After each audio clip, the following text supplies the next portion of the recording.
আসসালামু আলাইকুম। আজকে আমরা নবম দশম শ্রেণীর বীজগাণিতিক রাশির ঢাকা বোর্ড 2024 সালের একটি এমসিকিউ সমাধান করব। তো প্রশ্নটিতে বলা আছে a + b = √16 এবং ab = 1 হলে a - b হোল স্কয়ারের মান বের করো। এখন a - b হোল স্কয়ারের সূত্র তুমি দুইটা জানো। এখন কোনটা দিয়ে তুমি করবে?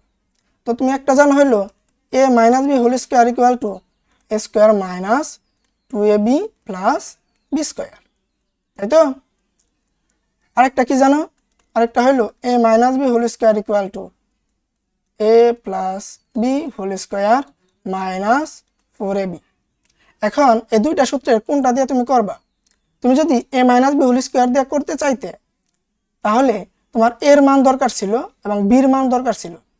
দেখো তো আমাদের প্রশ্নে a এবং b এর মান আছে কি না, এবং ab এর মানও দরকার। ab এর মান অবশ্যই আছে, কিন্তু a এবং b এর মান কিন্তু নাই। তাহলে আমরা সরাসরি সূত্র দিয়ে সমাধানটা করতে পারবো।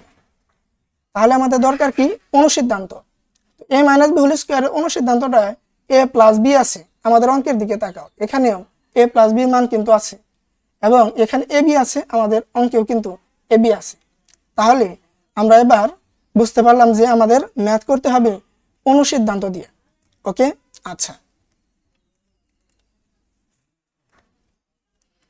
আমরা একটু জিনিসটা মুছে ক্লিয়ার করে নেই। তাহলে আমাদের এই অনুসিদ্ধান্ত দিয়ে ম্যাথটা করতে হবে, ঠিক আছে? আচ্ছা, তাহলে লেখো a - b whole square = a plus b whole square minus 4ab। এখন এটা মুছাই দিই।